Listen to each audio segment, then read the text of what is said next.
Hey, what's up guys? Welcome back to my channel. My name is Leo Chen of Levitate Style. We're back again with another Happy Hour Finance Friday. Before we get into this video, please follow me on Instagram at Levitate Style. I post daily men's fashion and travel content there, so follow along.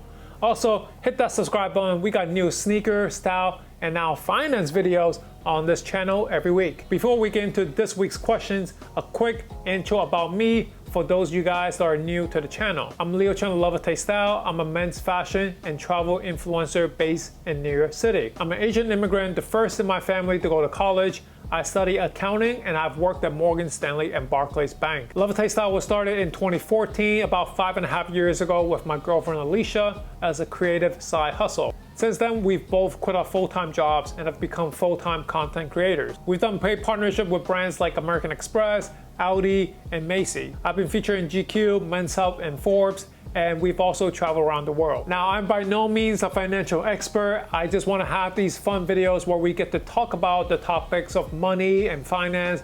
I've always been interested in those topics, so here is my personal experience. For this Happy Hour Finance Friday video, I'm drinking Hill Rock.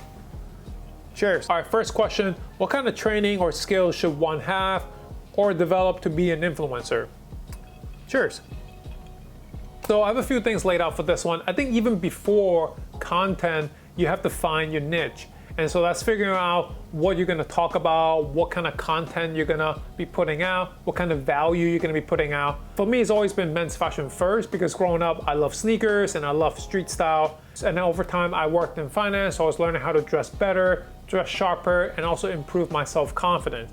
So that's always been why I love fashion in that way. And also growing up, I never really saw positive images of Asian guys. You don't really see that in magazines, in TV, movies. Like, we have such a terrible negative stereotype about Asian guys.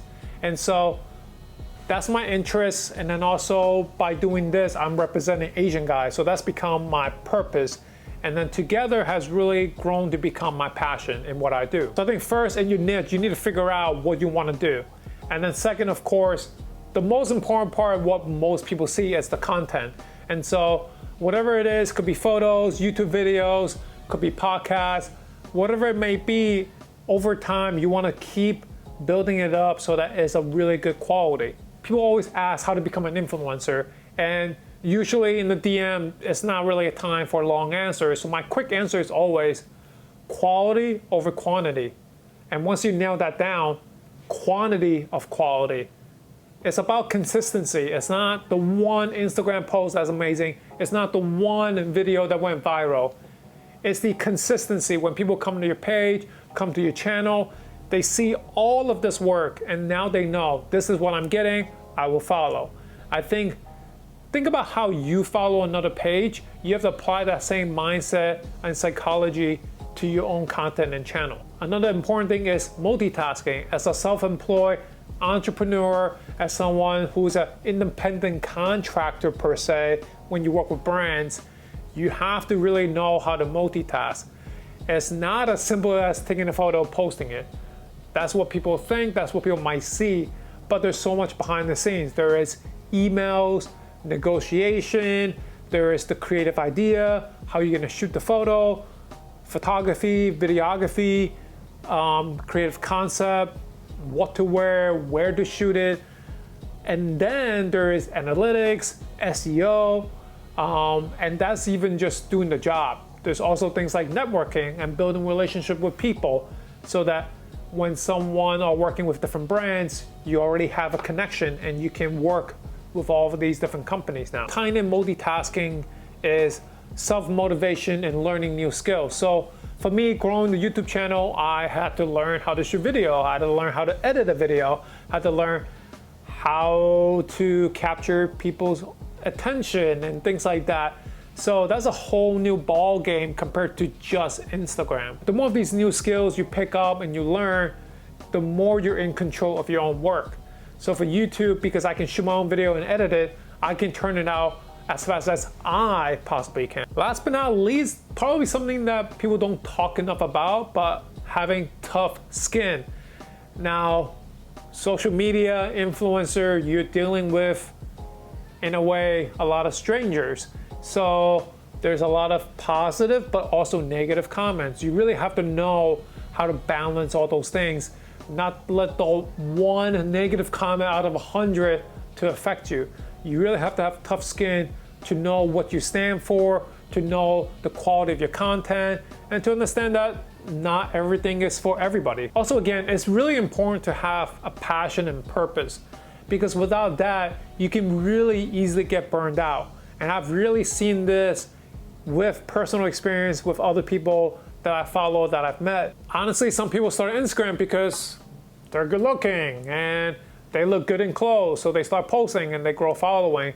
But they can easily get burned out when they're like, why am I doing this? What's the purpose? I'm not making money. Like, their purpose is not there. They just did it because it looked cool or it was easy. For me, my purpose has always been representation. That's really at the core of it. So regardless, in a way, what I try, it's still representation. It's one more Asian guy than before. And so that has really given me a I can't lose kind of mentality. And that's really pushed myself to keep trying new things to go to the next level. Question number 2, what are some of your long-term goals? Cheers.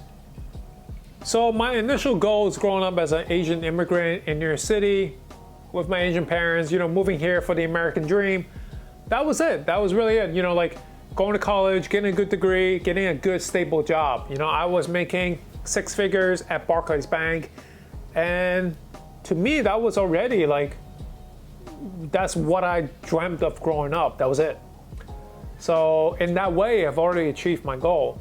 But the more I learn about social media and influencer and just the possibility right now with the digital marketing world, there is so much more out there. And so my goals have obviously changed. But honestly, each step of the way is already like hitting the next goal, hitting the next goal, hitting the next goal. I think now the long-term goal is working with more prestigious brands, doing bigger campaigns with them. An amazing goal would be to work with Nike or Jordan, or work with a brand that has a billboard in Times Square. Like, that would be really cool.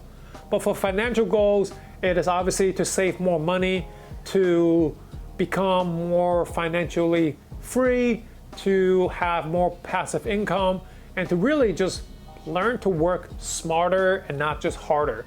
So learning how to create other revenue of income, could be creating new side hustle businesses that can just generate income on its own with smaller efforts. Of course, ideally, I would love to buy a house or apartment someday in New York City. That is definitely a goal. But I think over the years, I need to learn and assess if it's really worth buying versus renting. And I think that's something that I'm still learning on my own. And just to be honest, I would love to have a nice car someday. I would love to drive a Ferrari or something, because that is a goal that I've had since I was a teenager. How financially sound is that? I'm not sure. I think I should still be working towards having more investment in the stock market and my 401k, and to grow other side hustle before I pay all that money for a car that I won't drive that often. All right, question number 3. Well, how do I secure the bag like you? What easy revenue stream should I look into? Cheers. Speaking from my experience as a content creator, over the years, I've really learned to diversify my brand partnership. So obviously my first 2 years, my main focus was men's fashion. So for me, it was really building my name out and to network so I can work with more fashion brands. Over the years, I wanted to expand and work with different industries. So I wanted to work in traveling. I wanted to work with other luxury brands like cars and watches. In a way, like social media is that if you don't post about it, people don't know that you're interested in this. So for example, basketball, sneakers, Lakers, all those things is if I don't post about it, you guys don't know. And so over the years, I learned that as I post more about it, I generate more interest and I can show to new brand partners. So over the years, I've really posted more about traveling and luxury goods, things that I've invested in myself to build that out and work with other brands. That has been my way to slowly diversify my brand partnerships, to post about cars. Whenever I see a cool car or whenever I get to rent a nice car, I'll post about it. And that is a way to have those content on my page. So that's really been my way to grow my partnership, working with different brands. For example, in the traveling industry, I work with airlines, tourism board, traveling credit cards. So then that really opened my way up to work with brands like American Express, Marriott. Easy revenue streams. I don't think anything is really easy per se, because then everyone would be doing it. Stock investing is obviously a big thing right now because I can just do it from home. I can do it on the phone, on like the Robinhood app. And right now the stock market is very interesting, going up and down. So it's a good and easy way to work your way in, buying brands that you've always loved. For me, I've been buying stocks in a lot of different companies such as Apple, Nike, Amazon, a lot of bank as well. I've heard of drop shipping. I don't have experience with that at all, but I've heard it's easy but also hard to set up. I think it's hard to set up, but once you get it going, it could be easy revenue. Look into it. For easy revenue streams, to me, it comes down to effort. So I think in the past, I've seen Gary Vee doing garage sale and flipping those things on eBay. That looks really easy. I mean, it's a $1 cup and he sells it for $10 on eBay. It's easy, but you also have to do a lot of it to get a good revenue. Another example is buying the right sneaker, investing in the right sneakers so that you can flip it later on. It's really what your expertise and knowledge is in. For me, when it comes to fashion, I could probably go to thrift stores and spend all day and be able to find some stuff that's a good designer item that I could maybe flip on Poshmark and eBay. Speaking as an influencer, an easy revenue stream, I think this is a good time to reach out to the brands you worked with in the past and figure out ways you can do something for them. Maybe you can offer service doing social media, and you can offer service as photography or video to create content for them. Usually influencers create content with the brand and post it on their own channel. You can work with them as like an independent photographer, and that way you get paid for just the photos you give them versus posting it on your channel. This is why networking and building relationship is so important, especially during this time when brands might not have the marketing budget. You can still offer to help them do some work for free. Hopefully that can turn into a favor later on in the future when they have budget again and you now have a potential opportunity for paid collaboration. All right, so there you have it, guys. I love making these videos. It's fun just to talk about finance, talk about these topics. Let me know in the comments if you have any other questions. I can cover this in my next upcoming video. Please hit that like button and subscribe to the channel if you guys haven't already. Thank you guys for watching.